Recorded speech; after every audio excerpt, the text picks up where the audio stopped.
हाय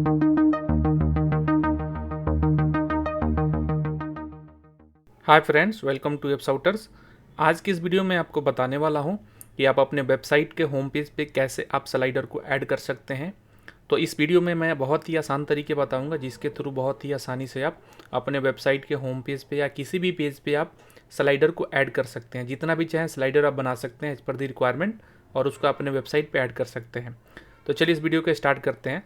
सबसे पहले हमें स्लाइडर के लिए एक प्लगइन को इंस्टॉल करना पड़ेगा, और इंस्टॉल करने के बाद आप जितना चाहें स्लाइडर उसमें ऐड कर सकते हैं। तो चलिए इस प्लगइन को एक इंस्टॉल करके मैं दिखाता हूँ। वेबसाइट का ये होम पेज है, तो यहाँ पे हम ऐड करने की कोशिश करते हैं एक स्लाइडर को। उसके लिए हमें इस प्लगइन में जाना है। एडमिन में लॉगिन करने के बाद प्लगइन ऑप्शन में क्लिक करना है, ऐड न्यू पे आपको जाना है, और यहाँ पे आपको लिखना है WP सिल्क। मैं ये प्लगइन का लिंक भी डिस्क्रिप्शन में दे दूंगा, तो आप डिस्क्रिप्शन से भी आप कर सकते हैं। तो यहाँ पे आपको WP सिल्क लिखने के बाद देखिए यहाँ पे एक ऑप्शन यहाँ पे आ रहा है WP सिल्क स्लाइडर।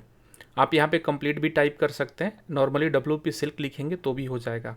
तो आपको यहाँ से इस प्लगइन को इंस्टॉल करना है, तो मैं इसको इंस्टॉल कर पे क्लिक कर देता हूँ। क्लिक करने के बाद थोड़ी देर में प्लगइन हमारे सिस्टम में इंस्टॉल हो जाएगा। उसके बाद हम चाहें तो अपना जो भी स्लाइडर क्रिएट करना है उसको हम क्रिएट कर सकते हैं। इसको एक्टिवेट करेंगे। देखिए प्लगइन जो है वो एक्टिवेट हो चुका है। तो यहाँ से हम इसको परमिशन कह रहा है, तो मैं इसको एस्केप कर देता हूँ फिलहाल के लिए। देखिए हमारा प्लगइन जो है वो इंस्टॉल हो चुका है। इंस्टॉल होने के बाद देखिए एक आपके एडमिन में एक ऑप्शन बन जाएगा सिल्क स्लाइडर करके, तो आपको इस पर क्लिक करना है ऑल स्लाइड्स पे। उसके बाद आपको यहाँ पे न्यू स्लाइड ऐड करना है। न्यू स्लाइड ऐड करने के बाद देखिए यहाँ पे हम स्लाइडर का टाइटल देंगे। सपोज कीजिए मैं स्लाइडर 1 ऐड करता हूँ। यहाँ पे आप टेक्स्ट दे सकते हैं। उसके बाद आपको यहाँ राइट साइड में देखेंगे तो आप कैटेगरी भी ऐड कर सकते हैं। अभी हम कैटेगरी को इग्नोर करते हैं, या यहाँ पे हम ऐड कर देते हैं category home slider. Home slider इसको हम ऐड कर देते हैं। बेसिकली अगर आप मल्टीपल बना रहे हैं तो इसके लिए हेल्प होता है। उसके बाद आपको यहाँ से स्लाइडर की इमेज बतानी है, कौन सी इमेज आप करें। तो इमेज यहाँ से हम सेलेक्ट कर लेते हैं। तो मैंने कुछ यहाँ पे इमेज डाउनलोड में रखे, इसको मैं सेलेक्ट ऑल करके ड्रैग एंड ड्रॉप कर लेते हैं यहाँ पे एक बार में सारी इमेजेस। तो इसमें से हम कोई भी फर्स्ट इमेज पहले चूज कर लेते हैं। एक इमेज असाइन करेंगे यहाँ पे, देखिए हमारा असाइन हो चुका है, और इसको हम पब्लिश कर देते हैं। इसी तरीके से हमें एक तो और स्लाइडर ऐड करना पड़ेगा। तो इसके लिए हम चलते हैं ऐड न्यू और स्लाइडर करते हैं। इस पर हम स्लाइडर 2 करते हैं, स्लाइड 2। उसके बाद यहाँ से हम कैटेगरी में असाइन कर देंगे। उसके बाद फिर से हम एक इमेज असाइन करते हैं, इसको हम पब्लिश कर देते हैं। इसको अब रीनेम कर देते हैं, स्लाइड 1 एक्चुअली होना चाहिए। मैं स्लाइड 1 कर देता हूँ इसको। ठीक है, फिर से एक स्लाइड हम ऐड करते हैं। तो जितना आपको इमेज दिखाना है उसके अंदर उतना आपको यहाँ से ऐड करना पड़ेगा। तो यहाँ से मैं स्लाइड 3 कर देता हूँ। फिर से आपको सेम करना है, आपको इमेज अलग सेलेक्ट करनी है। तो यहाँ मैं सेलेक्ट कर लेता हूँ। तो हमारे पास 4 इमेज है, तो हमें 4 टाइम से काम करना पड़ेगा। इसको पब्लिश कर देते हैं।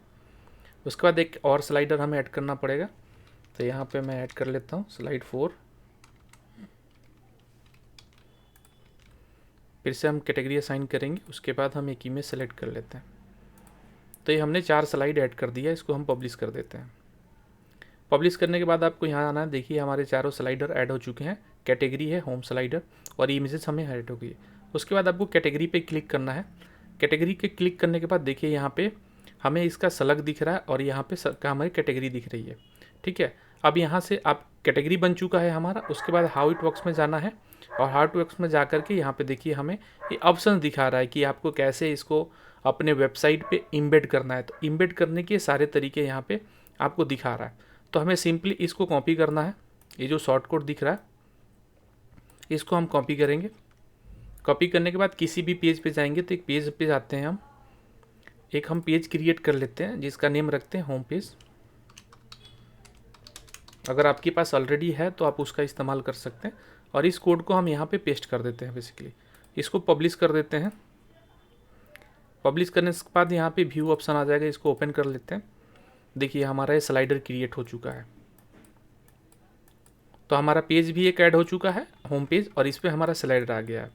अब मानिए कि हमें इसको फुल विड्थ में दिखाना है, जैसे कि हमें इसको ये साइड बार नहीं चाहिए, इसमें फुल विड्थ में आना चाहिए। तो उसके लिए हमें थोड़ी सी सेटिंग करनी पड़ेगी। इस पर हम जाते हैं। उसके बाद यहाँ सेटिंग में ऑप्शन में जाएंगे। सेटिंग में यहाँ पे रीडिंग ऑप्शन आता है, इस पर क्लिक करेंगे। रीडिंग में जाने के बाद यहाँ से स्टैटिक पेज का ऑप्शन सेलेक्ट करेंगे। उसके बाद होम पेज में आपको यहाँ पे होम पेज सेलेक्ट करना है। जो भी आपका होम पेज बनाना चाहते हैं उसको आप यहाँ पे सेलेक्ट करना है, उसको सेव करना है। सेव करने के बाद आपको फिर से होम पेज पे क्लिक करना है। देखिए हमारा ये होम पेज आ चुका है। अभी भी साइड बार हमारा है। बाय डिफ़ॉल्ट हमने अभी होम पेज सेट किया है, पहले होम पेज नहीं था बाय डिफ़ॉल्ट, तो ये हमारा होम पेज सेट हो चुका है। उसके बाद हमें इसका हम फुल विड्थ में करना है, तो हम पेज लिस्ट में जाएंगे, पेज को एडिट करेंगे। एडिट करने के बाद देखिए यहाँ पे राइट साइड में हमारा एक टेम्पलेट का ऑप्शन आ रहा है। डिफ़ॉल्ट टेम्पलेट है अभी, तो डिफ़ॉल्ट में जाएंगे और यहाँ पे हम फुल विड्थ सेलेक्ट कर लेंगे। तो जो भी आप थीम इंस्टॉल किए हैं उसके अकॉर्डिंग यहाँ पे आपको ऑप्शन दिखेगा। इसको करने के बाद इसको अपडेट कर देते हैं और फिर से होम पेज पे हम क्लिक करके देखते हैं। तो देखिए हमारा साइड बार वगैरह रिमूव हो चुका है और हमारा स्लाइडर ऐसे आ चुका है। तो आप डिज़ाइन से इसको एडजस्ट कर सकते हैं जैसे ही आपकी रिक्वायरमेंट हो। तो इस तरीके से बहुत ही आसानी से आप जितना चाहे आप स्लाइडर यहाँ से बना सकते हैं। और इसमें और भी ऑप्शंस होते हैं, जिसको आप एक्सप्लोर करना चाहें तो यहाँ से आप एक्सप्लोर कर सकते हैं। जैसे यहाँ हाउ टू में जाएंगे तो यहाँ पे अगर आपका क्राउजल है तो उसका लिए आप इसको शॉर्ट कोड लेना है, तो इसमें बहुत तरीके से इन्होंने डेमो दिखा रखा है। तो ये नॉर्मली होम पेज के लिए ही होता है, तो इसको आप इंस्टॉल करके क्विकली आप होम पेज का स्लाइडर अपना बना सकते हैं। तो आई होप आपको वीडियो अच्छा लगा होगा। अगर आपको वीडियो अच्छा लगा है तो चैनल को सब्सक्राइब करें, लाइक करें, कमेंट करके ज़रूर बताएं कि अगर आपको किसी स्पेसिफिक टॉपिक पे वीडियो चाहिए तो आप कमेंट करके सजेशन भी दे सकते हैं। मैं डेफिनेटली उस पर वीडियो बनाऊंगा। चलिए मैं आपसे अगले वीडियो मिलता हूँ, तब तक के लिए गुड बाय।